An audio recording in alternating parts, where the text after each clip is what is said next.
Allez, d'autres questions? Ne soyez pas timide. Je sais que monsieur, vous en aviez une, hein? Ouais, je les suscite un peu. Non, on a discuté à la partie. Oui, Daniel Paget, j'habite à Cancura, j'ai choisi de prendre ma retraite sans être payé. C'est une bonne chose. Voilà. Oui, je pense. Mais il y a plein de choses à faire. Donc moi, je voulais intervenir sur, vous avez parlé du plan climat, air, énergie, territoire, et vous avez même fait un choix ambitieux de devenir un territoire à énergie positive. C'est-à-dire un territoire qui produit plus d'énergie qu'il n'en consomme. Donc là, il y a une vraie stratégie. À horizon 2050. À horizon 2050, tout à fait. Donc là, il y a une vraie stratégie à mettre en place. D'une part, diminuer la consommation, et d'autre part, de faire des choix d'énergie renouvelable pour arriver aux besoins. Alors, ma question, j'en aurai plusieurs, mais la première question, c'est parmi les potentiels existants sur le territoire, quelles sont les énergies renouvelables que vous avez privilégiées et sur la base de quels critères vous les avez choisis? Première question. Alors, Fausto, complétant, on a effectivement fait ce choix ambitieux de porter un plan climat et énergie territoriale qui en fait est la déclinaison de ce qu'on a en région, donc une région à énergie positive, réponse à horizon 2050. Donc nous on s'est inscrit là-dedans. Je pense qu'on sera la première communauté de communes à signer notre plan climat au niveau régional. C'est pas que ce soit une réelle fierté, mais je crois quand même que c'est important de pouvoir avoir cette considération. C'est un peu comme le sujet sur l'eau dont on a discuté tout à l'heure. Il y a ce qui va se passer demain, et il y a ce qu'il faut anticiper pour l'avenir. C'est vrai que c'est pas facile de discuter des énergies renouvelables, je suis assez bien placé pour le savoir, avec les débats qui sont portés autour de certaines productions d'énergie renouvelable. Pour ce qui nous concerne, on a plusieurs sujets. L'éolien. L'éolien, il est quasi proscrit parce qu'on n'a pas de potentiel. Certains pourraient me dire que sur de l'éolien moyen, on pourrait, mais bon, ça me paraît très compliqué. Les seules éoliennes qu'il est possible de mettre en place sur le territoire lautois, elles ont quasiment été, c'est sur le secteur de Corendon et le canton de Sousserac, où on a 3 éoliennes. Peut-être vous les voyez, il y en a 7, mais il y en a 4 qui sont dans le Cantal et 3 dans le Nord. Donc l'énergie éolienne, elle est assez limitée chez nous. Après, il nous reste l'hydraulique, qui est déjà bien en place sur le secteur, qui pourra être développé, parce qu'on pourra apporter des précisions, et qui me paraît être une énergie aussi dont il faut savoir se servir.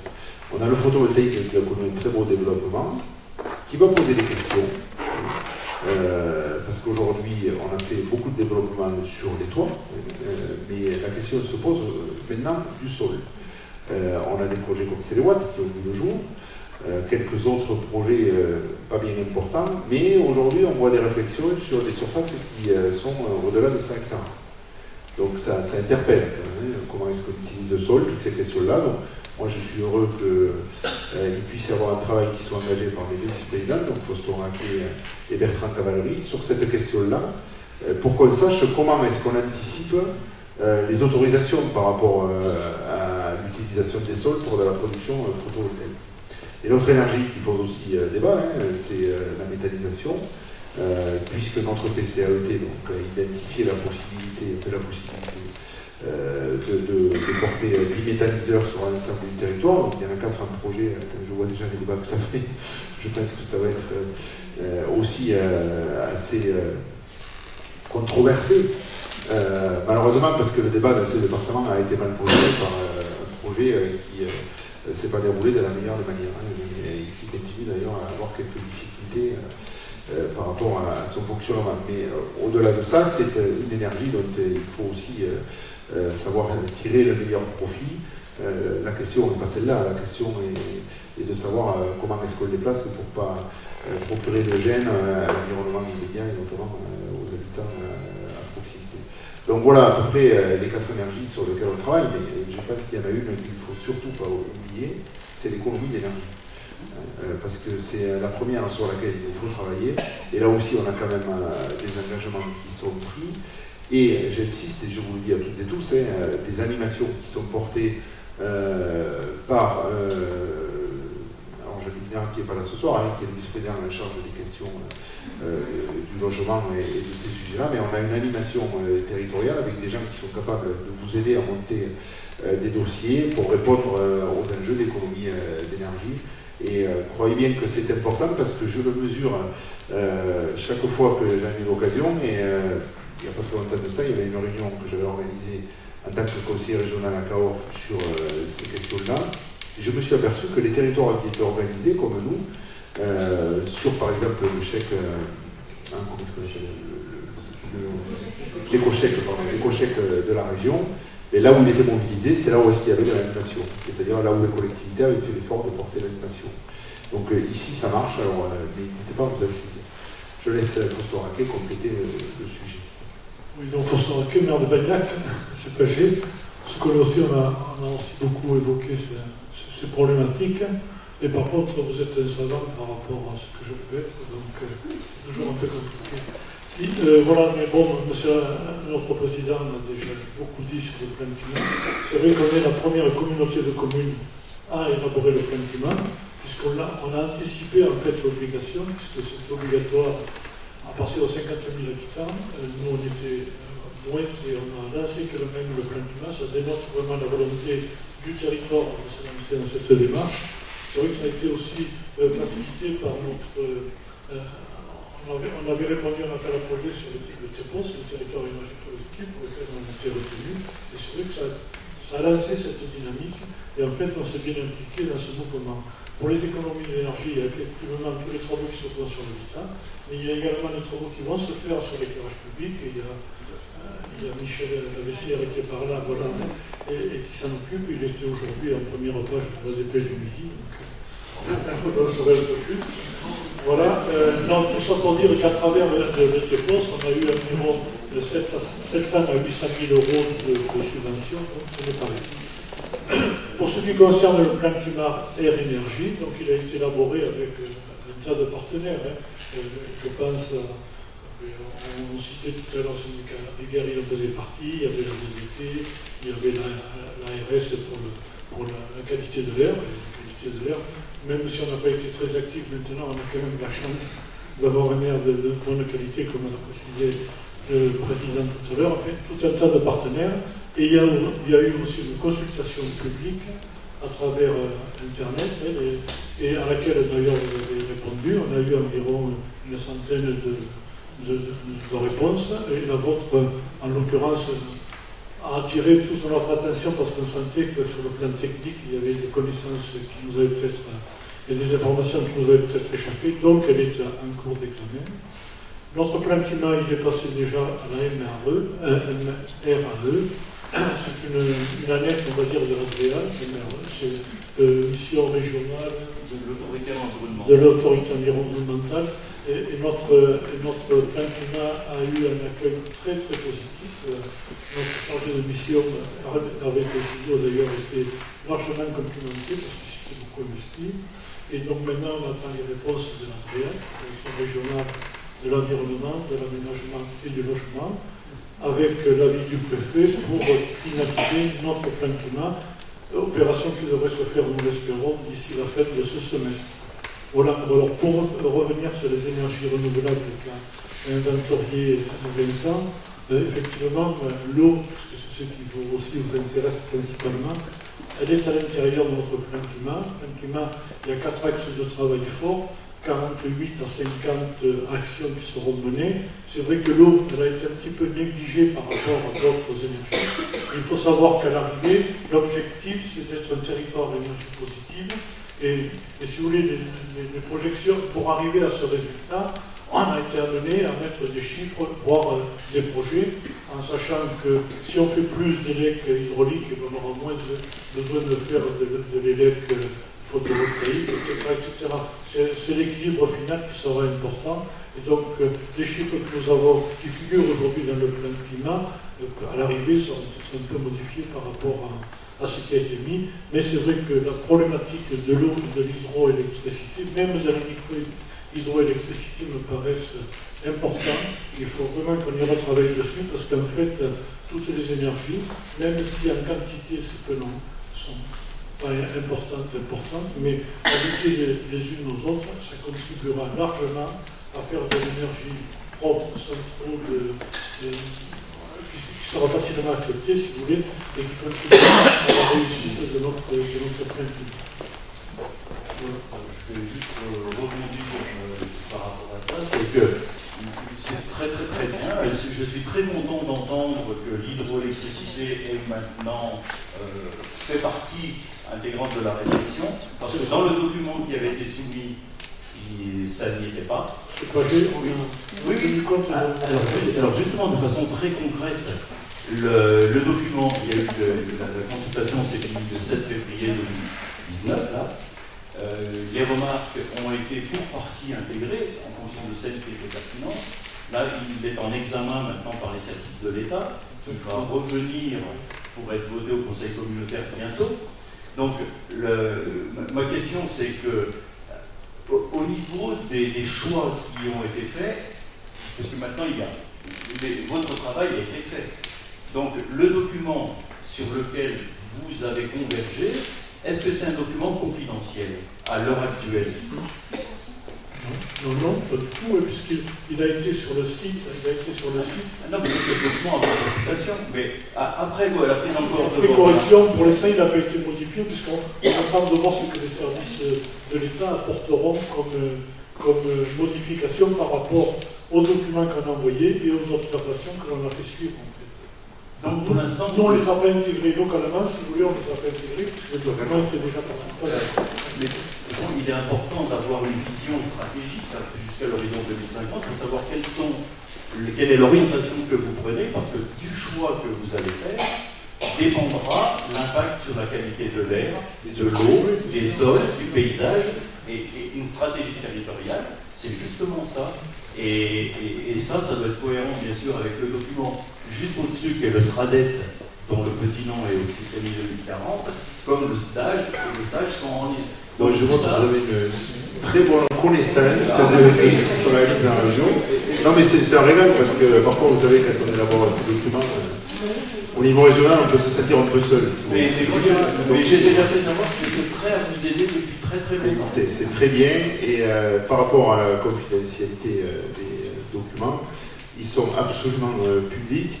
Vous le voyez d'ailleurs, et on est filmé ce soir, on a fait la demande, moi ça ne me gêne absolument pas, on est dans des séances publiques. Les chiffres que je vous ai présentés, ils sont contrôlés par la Cour des comptes, donc ça ne me gêne pas de les poser. D'ailleurs ces jours-ci, pour votre information, la Cour des comptes est dans la maison, donc vous voyez, on est vraiment sur des missions publiques. Il y a évidemment une certaine confidentialité dès lors qu'on touche aux personnes, mais après sur des sujets comme ça, au contraire, il faut qu'on partage avec le territoire. Je pense que la volonté des élus, ça a été de se préoccuper très tôt de ces questions-là. Si on est la première communauté d'Occitanie à le faire, c'est quand même qu'on a eu une considération par rapport à ça, qu'on arrive aux conclusions et qu'on cherche comment est-ce qu'on passe aux actes. C'est ça la vraie question. Parce que derrière les opérateurs, on a parlé de l'hydroélectricité, de tous les sujets qu'on peut parler, on aura besoin aussi de trouver des porteurs de projets. Et on voit arriver aujourd'hui sur notre territoire des porteurs de projets qui sont importants, qui voudraient, je pense, photovoltaïque au sol, couvrir des centaines. C'est des questions, ça. De la même manière, on discutait encore de l'eau tout à l'heure, sur la compétence eau. Moi, je suis très attaché, en fait, sur le sujet de la privatisation de l'eau. Donc, je crois qu'il faut qu'on soit très vigilant sur cette question-là par rapport à l'avenir. Et quand on sera au pied du mur, si on attend trop, on aura aussi cette difficulté-là à gérer dans l'immédiateté, parce qu'on n'aura pas mis en place les moyens pour pouvoir avoir une bonne gestion de cette question-là. Donc vous voyez, c'est des sujets comme ça, on essaye de les appréhender au maximum. On l'a fait aussi très clairement, parce qu'on a trouvé les moyens pour le faire, parce que vous avez vu qu'on n'est pas les collectivités les mieux aidées. Donc il faut aussi qu'on ait un peu d'intelligence collective pour aller chercher des moyens. On a réussi à le faire sur ce sujet-là.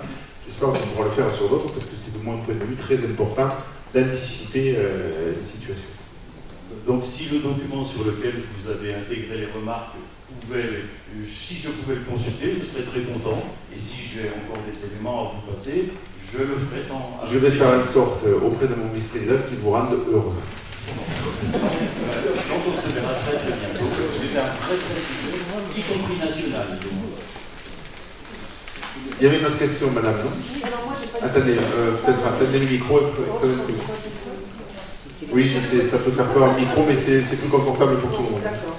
Alors moi, je suis Caroline Peralta, et je n'ai pas du tout les mêmes connaissances que M. Baget. Par contre, il y a une chose qui m'est très importante, c'est que faire, en effet, produire de l'énergie, c'est très bien, mais il faut vraiment regarder à long terme l'impact.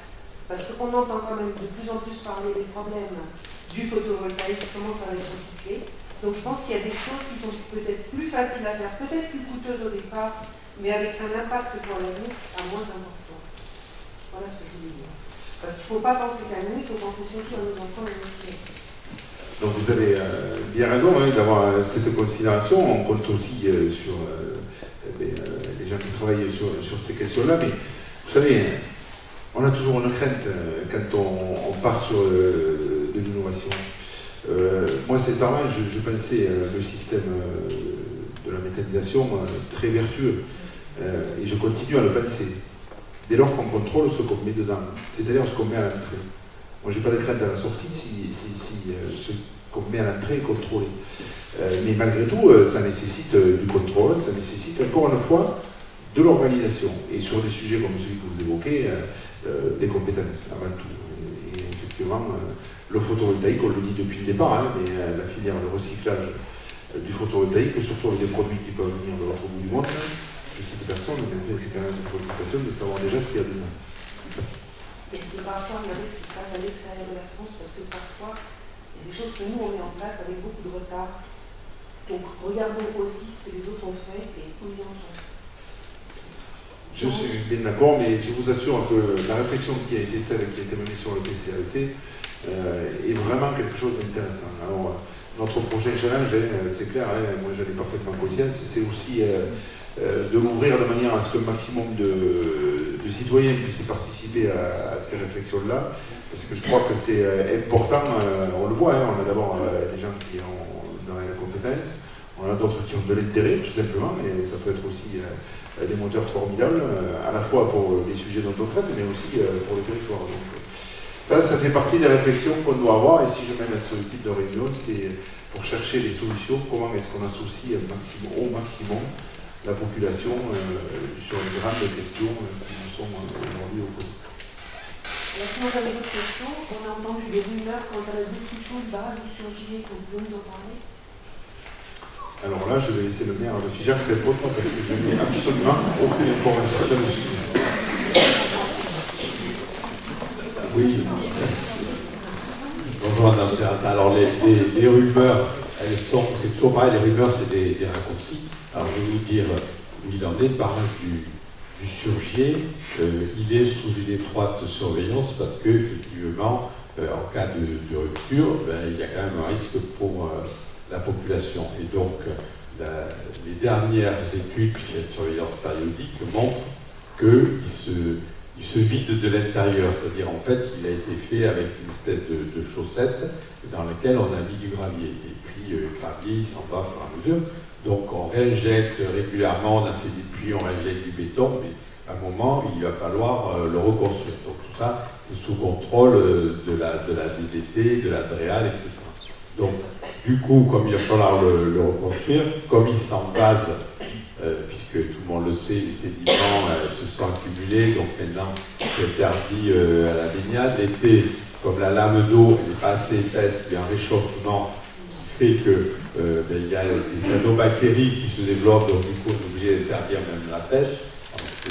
Donc, l'étude qui est lancée sous l'égide du syndicat mixte, donc de la Rance du Célé et du Lot-Médian, c'est d'arriver à savoir comment c'est-à-dire reconstruire le barrage, sûrement pas comme il est aujourd'hui, voilà, et si possible, quand je dis si possible, ça sera sûrement en renaturant une partie du site, c'est-à-dire qu'il y aura sûrement un abaissement de la hauteur du plan d'eau, et justement, puisqu'on parlait ce matin, je recevais M. Agrèche, que certains d'entre vous connaissent en tant que président de l'association des moulins du Quercy, et il évoquait la possibilité, effectivement, d'intégrer dans le nouveau dispositif une production production d'électricité, voilà.